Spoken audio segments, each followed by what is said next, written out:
explaining how the catalytic conversion stirling effect engine works. There's a pressurized gas. There is a heat sponge in between the outside of the ring that encompasses and is cooled by your radiator. That's how stirling engines work. Now, as expansion, because there's gas and heat by the catalytic converter,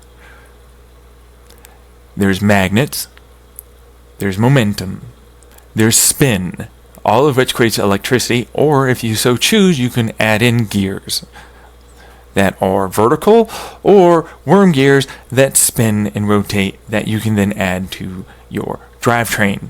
Okay? Now, the basic principle, which it wouldn't be worm gears, but they're kind of similar. They're diagonal gears. I don't want to get into it. It's a basic principle. Apparently, some people couldn't grasp how this works. The heat sponge is sitting in between the vacuum on the other side. Now, that vacuum on the other side isn't really a true vacuum. Okay? Because you can't really get a true vacuum to begin with.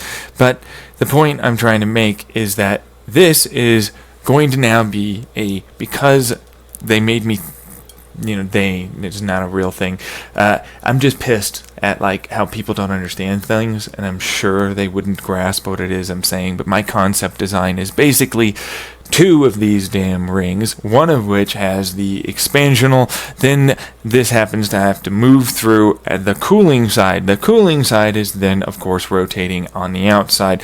Then you have the heat sponge. As it rotates through the heat sponge, this will then allow for it to get forced through the holes, creating a rotational effect, creating its movement over from one side to the other. As that movement effect happens, it's gaining heat alongside of the heat that was lost during the movement back down, creating a thermosiphonal effect. It's cooled on one side, heated on another. We're using the massive amount of heat and massive amount of cooling to create a stirling style engine effect. As it oscillates from one side to another, we create pulses of electricity through magnets and coils. That's all you have to do.